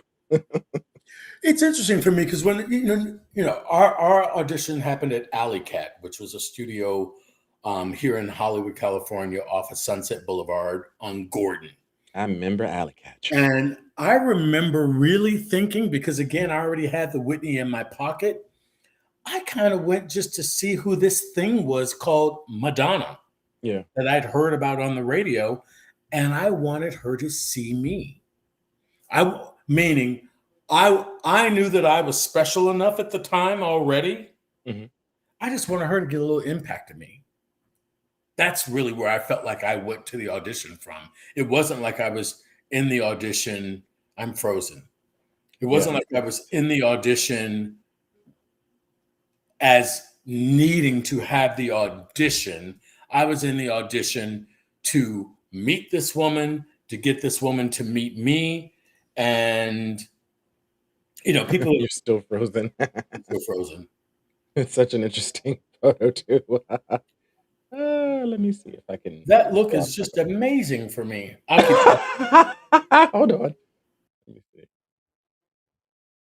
Over the years, I've been interviewed several times about... Oh, no, it's still freezing. Do we know why that is? No, they're probably messing with our stream as they like to. They're streaming. People have always asked if that was an easy choice for me. And I was like... Or they've asked the question to say like, oh, it's Madonna. Of course you said yes to it. Mm. And I was like, it wasn't that easy a choice for me, because what mattered to me was the Black Queen called Whitney. I'm a young Black African-American dude. Right. I was moved by the Chocolate Queen. I literally said yes to the Madonna thing off of God guidance, not my own choice. Like once I got the invitation from Madonna, I literally had to go, okay, I got to pray on this. God, you tell me what to do. Because there's this one that's here. And again, it all played out because Whitney ended up only doing Tokyo for 3 weeks. Oh, and then that was just the end. That whole tour got canceled after that. Damn. Candy Alexander was on that, a bunch of other folks. And then, M ended up having all the legs of it that it had. And so here we are. Yeah. Do me a favor, Carlton. Log off and log back on. Yeah, sure. And then we'll get back into that. Meanwhile, me and Nikki will chop it up for a second. Yes. Oh, don't we love Carlton? Yes. You see we get the yapping. Yes. Yes, we are an hour and a half in, child. And he's back. But that means we're doing good. Yes. People love talking to us. Yes. People love to chat with us. Am I back? I hear you, but I don't see you. I hear me and I don't see me either. Let me see. Yeah. Maybe I can put a That's so weird. Carlton, where you go? Carlton has gone into invisible land. Right. Can I at Want me to clock off again? Let me just see if I can put an image up. Yeah, try one more time. Hi.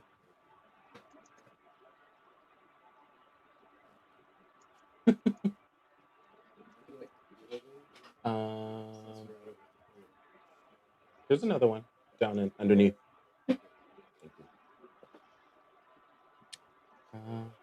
Carlton is back. Hello. We can hear you, but we can't see you. Let me see if I can put up a picture for the moment, but because this conversation is going good. We're almost to the end, y'all. We're getting close. Let me at least see if I can put a picture up. But so you're just not like a black hole. If I I'm not gonna fuck with it. Let's see. We'll do this. Bam! Oh. We'll do that. Okay. We'll do that for now. Let me try to Hello. Let me move. I'm gonna do this. Wait, move that. Wait, no. Damn it! Wait. So bizarre. Hang on. Let's see here. Let me take Nikki and move her outside there. Nikki, where you go? No. It's not where I want. Okay, This is the beauty of live broadcast. Yes, live broadcast, y'all. There's Nikki. She's back. Nikki started to grind. On air. Let's see if I can put him up in the center. There you go. There we go. There you go. So yes, we are talking to Carlton. We just got done talking about a little bit the power of Carlton. Shut it down. Yes. Okay, so that was that question. Yeah, so that's what that was like at that time. Man, get in that world. So, I want to get into the juicy details of what touring was like. Like how much, let's just cut to it. How much sex was had on tour? Thank you. And so truth be told, seeing that was like the time for her world when she was free and single and things, nothing was happening on the Blind Ambition tour. Really? What? Nothing happened on the Blonde Ambition tour. What year was this again? Huh? What year was the Blonde Ambition tour? 1990. Damn. Yeah. And then I was 26. The other guys were like 18. But again, like so I was Big Brother Daddy on the gig, and because He's always been Big Brother Daddy. I Mm. was Big Brother Daddy, and because my role was the pillar for her, I really couldn't even let myself get with a lot of sort of fanciful playtime and extra behavior because all I knew was I was the sole entity who was responsible for having the multi-million-dollar brand in my fucking hands. And I couldn't fuck around with that. I couldn't risk being hung over or spun out by somebody else. So I kept my world really on lock. So as much as y'all would like to hear there was a bunch of juicy fucking and sliming, there was none going down. Boo. Okay, we're done with you, Carlton. Okay, bye. It was a nice talking Wow. to you. Just kidding. Wow. Oh my goodness. But Yeah. just looking back on that tour and everybody on it, because like there's a few other my friends that were on that tour with you, like Kevin Stay and Luis Camacho. Did you know them already when they got it? No, not then. Not Okay. then. Like I had met them. I had booked like my first dance job with Lewis. It was like working at a hotel. What was it? In Lake Tahoe. And then Kevin would always come take my class either at IGA or at Gold's Oh, Gym. wow. Where I think that's where I first met you at Gold's Gym. But it's funny, like I met all of you just in different kind of spaces, but like you all have like the same like wisdom and energy and good vibes. But like y'all was fine.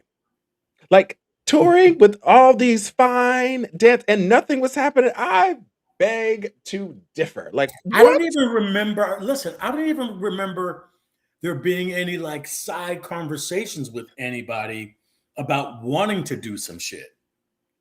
Like, I think we were just on the wave of the epicness And of actually the being present. gig. So this was if we really think about it and compare it to the timing now, this was a time where everybody actually did have to be dialed in. Nobody had a cell phone, nobody had social media. It wasn't a thing of having so much access to the outside anything Correct. or even side conversations that easily. So a lot of times you had to be present with your people. You had to be on time because it's not like you could be somewhere and use your cell phone to just call like, "Oh, I'm going to be late." No, you had to just be on time and show up and be there when you were supposed to be there. Absolutely. So And we had no understudies. right. So like if you were injured, like You had you to fucked figure up the it out. show and something had to be figured out. It And wasn't like it was so, to that statement, there was not even a space in my orbit for my body to be off.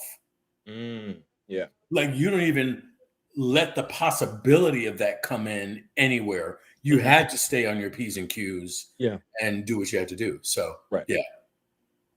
Now that makes sense. Another thing that I will share, like, what was it like for me? Like, because I knew that she was so much of an wanting to have an acting career and she was an actress and doing all that, because I had already built an acting career for myself, I really perceived that that was a lot of the fun for me getting merged with M at the time. And she and I had a lot of one-on-one private conversations around acting and building an acting career and like all of that. So I felt like I was really home because I Yeah. didn't have to be put in one box of just being a dancer. Right. So Right. that's what that world was also like for me. It cracked open like the broad possibilities of all the things as an artist that I wanted to be or thought I might want to be. I had one hub where they could somewhat get lived out, or at least the conversation. I could have folks be a stand for me in that way, and she was. Mm. Yeah. Mm. And I gotta say, you know, when I was in the dance company with Hubbard Street, I had a lot of frustrations because I didn't feel like Lou used me well. I knew what my abilities were. I knew the kind of edgy dancer I wanted to be. Like Gene Kelly was always my guy. Like if it was like Gene Kelly, Fred Astaire, Gene Kelly, because he had a little bit pulled and he had a little bit of bad boy. And I always liked that blend. Yeah. So by the time I got to M, you see, Cherish, Merman, she knew not to put me in that shit. Like there were certain ways that she knew just by how I presented myself. We ain't gonna put Carlton in that. Make sure Carlton is represented in this way. Make sure Carlton is represented in that way. So I really felt, and I've always had an affinity to her because it was one of the first times that I felt like somebody saw me as an artist and used me well. That's what I give to M. That's why I always give kudos to her. She really saw into who I was and didn't play around with it. So I felt very blessed in that way. Yes. So speaking of some of the other things that you've done, aside from Madonna, what are some really cool things that you remember about your career that were like stepping stones? Where you're just like, wow, I'm on stage with this person or I'm working with this person. Yeah, I mean, I would say there've been a lot of them. Let me go back from like the most recent. Excuse me, sorry. I know you've done a lot, Daddy. So, but before he even gets into it, Carlton is the true definition of a multi-hyphenate, which I'm one myself, but like I aspire to be a multi-hyphenate to the level that he is, like from live stage to artist to television, like NCIS, like Yeah. television. Can we let's elaborate on some of So, that? yeah. So my very first acting gig, like in LA, because my very first acting gig that gave me some notoriety and all that, I starred in my first dance movie called Dance. And it was myself, Johann Renval from American Ballet Theater, and Ellen Troy from Twyla's Company. And so it was Twyla Tharp? Twyla Tharp. So it was ABT, Twyla, and Hubbard Street. But when I got to LA Law was my first booking. Damn. And so that was like my first, like, oh shit, like I'm guest starring on LA Law. Like I'm the dancer that's being this mechanic was my role. So like that was one of them. I've been so blessed. I'll give you this. I've mentioned Gene Kelly, right? He's always been my guy. This is another great moment that came from the Madonna thing. I did the Blonde Ambition tour. That was the first tour I did, and then I got invited back to do the Girly Show tour. When we did the Girly Show tour, M, to our surprise, because we did a version of Rain, right? And for the Girly Show version of Rain, she ended up bringing in Gene Kelly as a consultant. Wow. And so she didn't tell us it was going to happen. She said that there was going to be a surprise guest that was going to come and watch the rehearsal.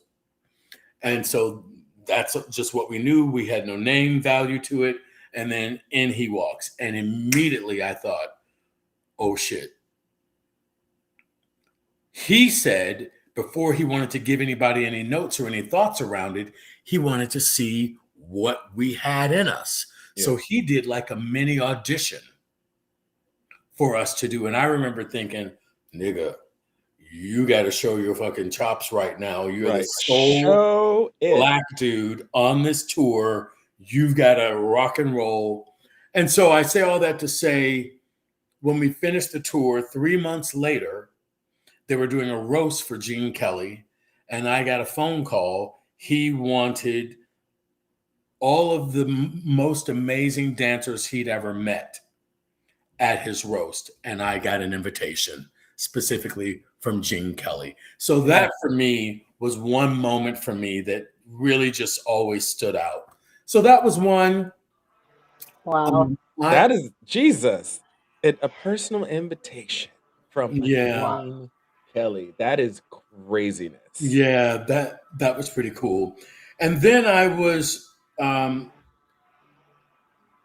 inside of a movie with Sidney Poitier, the actor, with his Mm. daughter, whose name is Sydney. The movie was called MacArthur Park. It was an indie based on real characters that lived in the park. And I played a dude named St. Louis. Anyway, we had a screening here in LA. Sidney Poitier, the man, the legend, was there because his daughter was in it. He was sitting behind me. One of my meatiest scenes happened, and he leaned forward in my left ear and said, "Very nice job, sir." And so for me to get that from Sidney Poitier, to lean in and give me that. So I had moments like that, when I got my own day in Chicago, I've been working as a life coach and doing all of those things. And Rahm Emanuel honored me with my own day in Chicago. Wow. 2017, February 7th, 2017, Carlton Wilborn Day in Chicago. So like things like that, are things that have stood out for me. Come on, you better have your own day in Chicago. Yeah, I know. I want my own day. I know. I'm putting that into the universe. There's going to be Trey Rich Day in LA. Boom. It's happening. There you go. Feel it. Why Universe, hear me! not? Yeah, I mean, I've had a lot of moments, where I'm with somebody, but going back to stuff that Nikki was saying, I have always had such a sense of myself that I was not overly enamored too much with who I got cast with. I just saw it was like I was supposed to be with them. Yeah. I think that is a really It wasn't good word. like, oh my God, they chose me. No, the fuck, you should choose me. Yeah, that's a really good word for any like performer, especially the new ones coming in.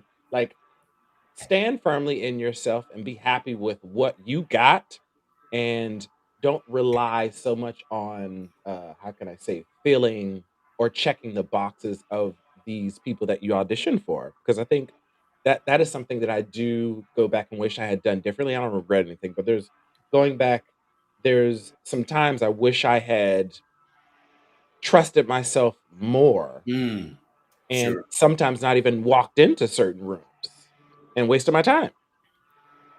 Yeah, I never viewed anybody better than me. I knew by the time I landed in Hollywood again, because I got groomed in Chicago. Mm, I mhm. got groomed there. I got anointed there. Yeah, So everything that was happening for me here was supposed to, and y'all should know me. yeah. Like that's really kind of where I was. Yes. Thank you, Frey J. Yes. Coming. Trey in LA. Yes, my day is coming. It's coming. Yeah. Trey Day in LA. It's happening.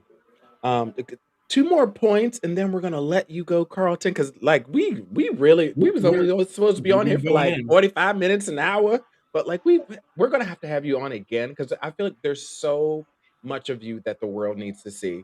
And there's so many Yes. more conversations we need to have. And then you being a life coach, it really allows us to just like let some things out and really have some conversations, especially since you are, I know sometimes you probably get sick of hearing this, but you just have such a wisdom and a wise energy about you.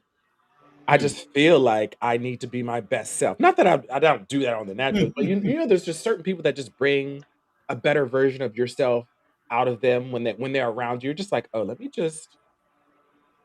You really like, even in this conversation, I'm really Well, thinking about yeah, let me words. share this. When I look at myself as a black man in the world, up against or up next to the white culture, when I started to get healed from my shit and stuff and things, I perceive that I viewed that I knew that my healing was not just for me.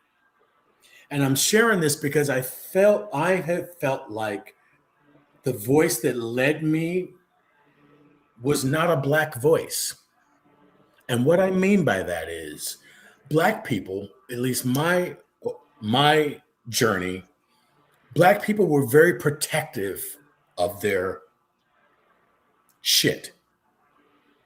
They didn't expose stuff. We don't want to get in their business. We don't want to, like, that's just been sort of like the stock for our tribe. That's Don't so talk real. about too much. Don't expose too much. Don't let them know too much. Right. And I knew right away when I started to get healed, the reason I became a life coach was because I felt like I know what it feels like to be stuck. Specifically, I know what it felt like to feel sizable about who you are in the world and not having a living expression of it. Mm. And I didn't wish that on nobody. So I felt like when I started to get healed, I had a responsibility to help others get free. It was never enough for me that I was going to be the one and I'll be the one in the front and I'm leading and everybody's behind me. I want all of us coming up. Mm-hmm. And that's really where I came from. And that's been the roots of my platform and why I do what I do and why I take myself through the things I take myself through so that I can be an example that can also show other people that it's safe to be transparent. It's safe to be exposed. And we're all in this together. Yeah. So I need you to be better and you to be better and you to be better so that we can all be better. That's really how I've looked at it. Thank you. Thank you. Thank you. See, now that is how people need to think versus gatekeeping. Like, people don't understand. Like, if you give other people information to make themselves better, that also does make the world better for you. Absolutely does. That means there's not other people out in this world running around and fucking shit up and making things bad for you. Like, if you can help other people get healed, get tools, get the things that they need to be the best where Sure. they are, they're not going to get in your way. They Absolutely. will be too busy doing what they're supposed to be doing in this world. Which makes it tricky for me with friendships and relationships that I establish now because I and part of some of the folks that I had to cut off. I realize because I have such a transparency about me, I also expect that from the people that are in my camp. Right? Yeah.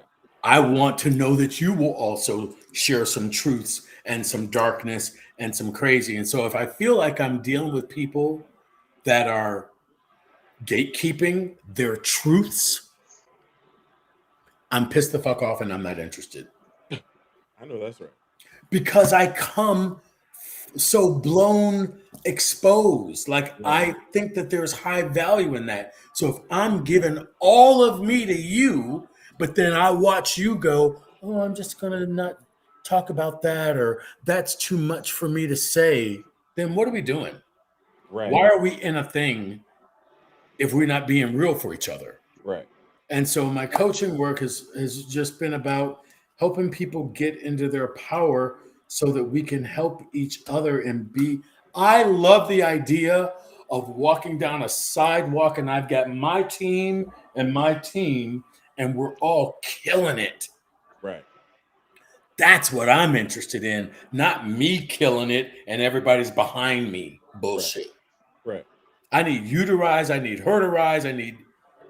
Yeah. So I love that. Better when people can fly together, you know? And to be really honest, Trey, I feel like, and I'm watching myself with choices that I'm making, because my acting career and a lot of that stuff I've let be more quiet over the last couple of years. I really realized a lot of my entertainment career was sought after as an escape for me. How so? It was my way out. It was my way out. It wasn't like I felt like, oh, mom and dad, I want to be a dancer. I want to be an artist. Like, I never really had that. It was really a fix it for some shit. It was a way that I could get out of what was crazy and I could have a different existed lifestyle. It wasn't like it was the passion for the thing. Damn. Truth be told, it was a passion to escape the trauma that I was inside of.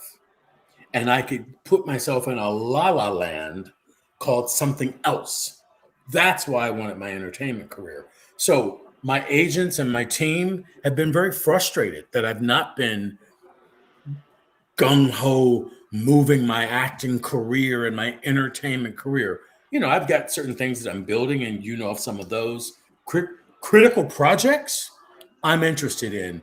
But being a diehard actor that just wants to do it because I just care about acting and performing, I ain't never been that person. I don't care about doing a shuck and jive that much. I'd much rather spend time talking to help people find themselves and find their legs and get their strength. I'm way more invested in that than I am being a performer. The performer was just a scapegoat for me. Yeah. Wow. Hmm. Yeah. Wow. I'm gonna close with one last little portion of your life because I feel like we're definitely gonna have to have you back because there's so much more of your life Yes. to dive into. But um, I kind of want to close out on HIV advocacy and what that looks like in this Oh, world that part. Oh, right. and I for forgot you. about that part. Listen, there's so many sides and facets to our lives, and I think it's very important to display that with someone like you Sure. who has lived in so many spaces and moved in so many rooms um, to um, to understand like when things like this come into your life and how to navigate them and sometimes it's like a public thing, sometimes it's not a public thing. Like with HIV advocacy, tell us like how that lands in your life and what are some things that you've been able to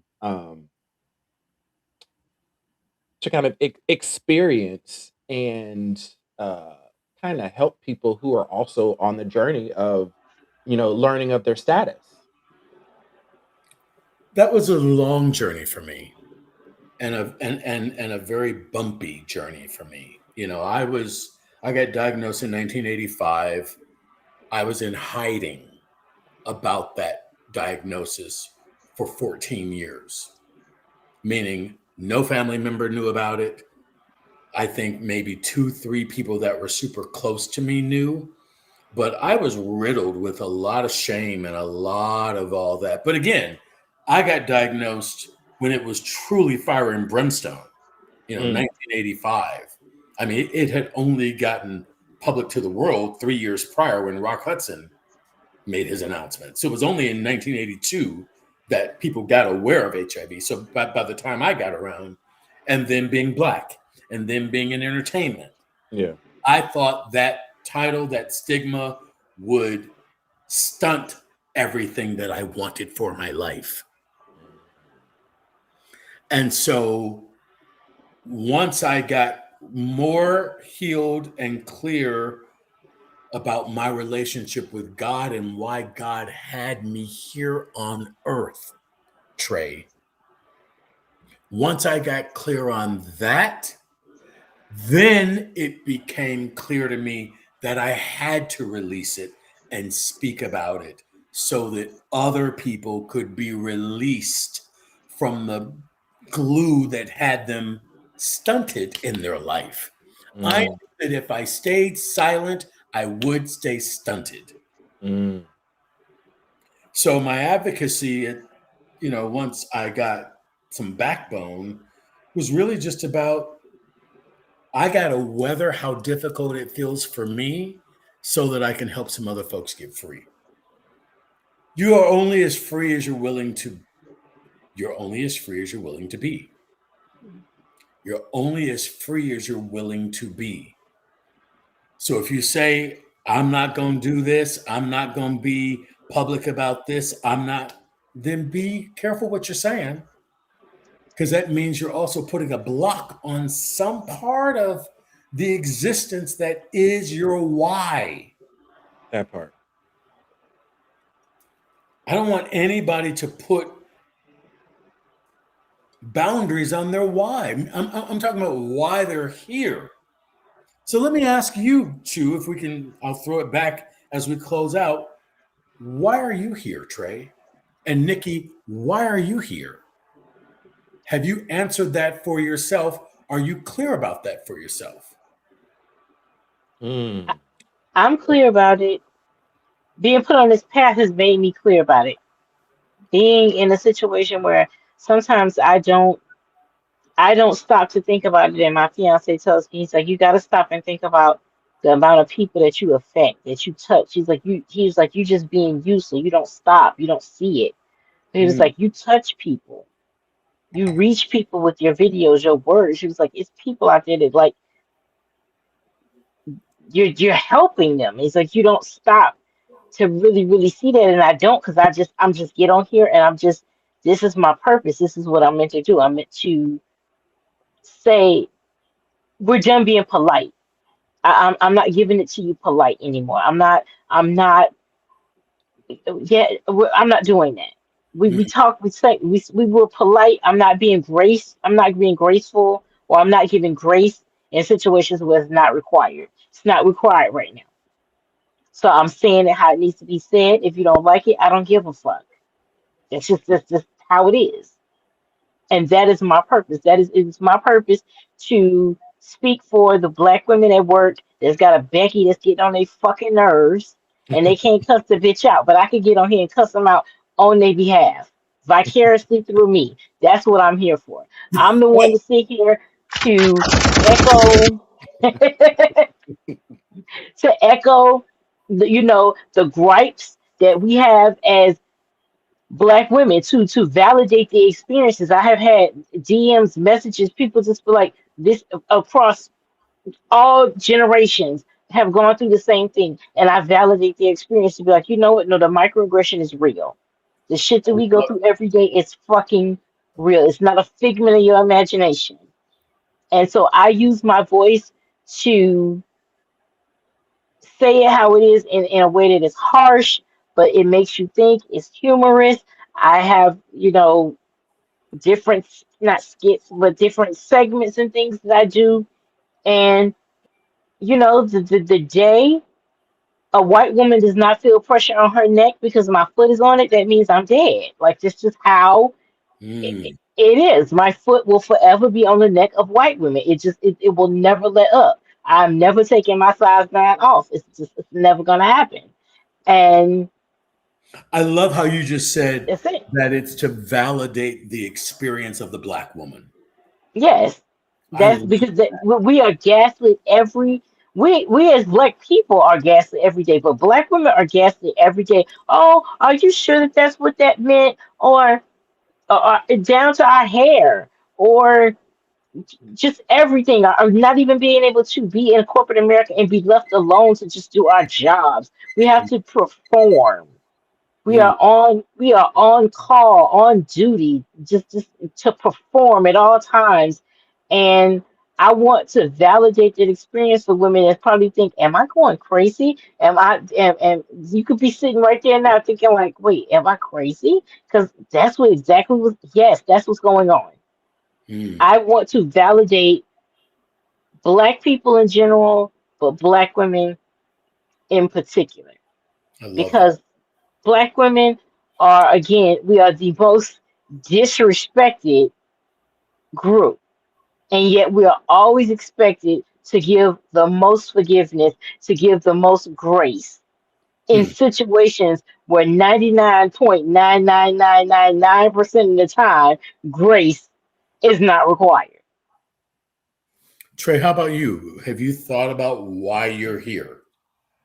I learn more of it every day because there's I can say there are more and more things added to my to-do list Hmm. every year. But I know one of my purposes is to build and uplift community and to show people that look like me there are other things that you are called to do in this world. Hmm. Um, and that you are not just an individual. You are definitely a part of a bigger picture. Um, Well, I mean, I love the thing, and to what you said, I mean, it's so true. When my eyes on you, right, and watching how I feel like you're like the magnet, and you have all these black and browns that get pulled into your world so that they can find their own strength and freedom. From the groups that I've been involved with that you have led and initiated, hmm I totally see that. Like what you just shared in regards to why you're here, hmm I've now been witness to that, having known you for quite a long time, decades now. Yeah. I can see what you just said is fact. And Yes. that's super powerful. And that's been really inspiring for me because you do, and both of you are doing your work in different ways than I do mine. But I can see, as another Black man, I see the strength of your contribution. Thank you. It rolls out very differently than me, Yeah. but I get the power of what you're doing. Absolutely. Yes. Well, thank you. Yeah, it's been interesting because I've been in spaces where it just kind of like fell on me to be the leader of a space, or fell on me to kind of like facilitate or get somebody. Like there was this one instance where I had dance storms where again I would host dancers that came in from all over the world to train with me and other teachers and things like that. But one of my friends had literally just gotten kicked out of his place, and two of my friends, like we had went over to go see him, and he was literally just sitting out in front of where he had just been kicked out, just like not knowing where to go. And I was just like, "Come on, like let's go." I ain't gonna let you be out here on the street. But like completely forgot that happened until somebody brought that to my attention the other day. She was like, Trey, you've always brought people in and kept them safe. Like when people didn't have Mm, places to go, you always had a space for them. When Even when there was like an odd man out and there was like a person that people didn't really like, you still brought them around, and like then they actually became someone that people paid attention to. So I think God has put me on the earth to give certain people platform and to give certain people spaces to feel safe and to that part. grow and be the best version of themselves that they can be. Because I've never been one to gatekeep, or never been one to try to shrink people or even keep somebody under my wing. I always wanted people to be their best versions of themselves, because I didn't necessarily want to carry people. Like I wanted Mm, everybody to be strong and be able to carry their own weight so I could be my best. mm. But Awesome. yeah, that's how I feel about it. Well, I thank you both for, choosing to have me on and Yes, and let we me, thank you for joining us. We definitely have to have you come back because, like, I know because we we're well beyond 2 hours. We just, listen, listen, and But it I was told Nikki good. earlier today. I was just like, we have to Shit, do we're gonna do an hour. an hour yeah. because, like, literally right now, as I was talking about, like, there are people in my living room right now gathering because we're supposed to be watching the new season of Drag Race and playing Oh, games. really? Oh, I, oh, okay. I host here on Fridays. It's Oh, Drag Race and okay. Games. Um, Nikki, you would love it because it's so black and hilarious. oh, Um, I'll be there. I'll be oh there. yes. Mm. Well, But thank thank you you guys. again. Happy Thank New you. Year to both of you. Happy New Year. Happy If you New guys are Year. tuned in still, make sure you follow Carlton at Carlton Wilborn Rising. It's in the ticker tape at the bottom. And we will definitely be having Carlton back. Thank you again so much for joining us tonight, Carlton. Thank you both. Nikki, I look forward to meeting you face to face in real time. Yes. Yes. Trey will 100% make that happen for me. Yes, Absolutely. indeed. All right. Bye now, Carlton. Godspeed. After dark. Peace in the All right. valley. Bye. Bye, y'all. Bye. Bye. Yes, Lord. And we will praise you for the wait, let me get the how do I get this graphic off of here? He's gone, y'all. But yes, that was a great conversation. It was.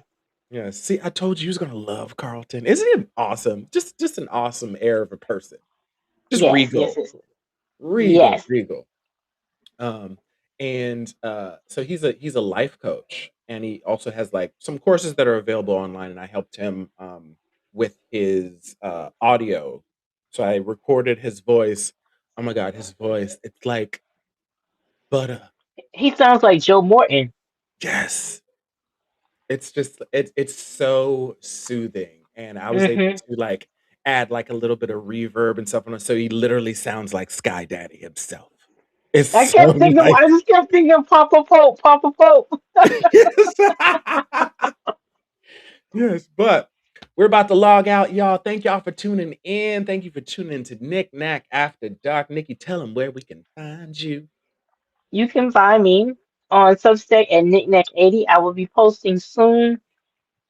We may not be on next Friday because I will be in the middle of a move, literally. Yes. Well, that's I have a lot to spare, a lot of content probably to spare. But in the meantime, the new episode of the Bitch Happens podcast is on Spotify and Apple Podcasts. So all you got to do is search Bitch Happens podcast. And the latest episode is called Gripe It Out. So I talk about my biggest social media gripes of 2025. So it's a quick little episode. I hope you'll enjoy it. I think you'll like it. So make sure you get rate me, leave comments, all that good stuff. Help me so I can get monetized and all that fun little stuff. Yes. So check out the podcast, and it'll be new episodes every week. Amen. Yes. And I am Trey Rich Live. You can follow me at Trey Rich Live on Instagram and Trey Rich Live Show on TikTok. However, you guys won't see a lot of posts from me at the moment because I'm just not a social media posting person. Like I'm currently just working on the FTP stuff. I'm posting for that. Like you can go to the TikTok, you can go to the X, you can go to Blue Sky, you can go to Red Note. I'm posting on there for FTP, but like for my own stuff, I don't I'm not a social media person. I'm learning to even shift my mind away from like, "Oh, I gotta do this," to like, "Oh, I get to do this." I'm trying. But there will be more things coming from me at a later date. But love you guys so much. Thank you for tuning with us again. We love y'all. Good night and good Good read. night. Bye, y'all. Bye now, y'all.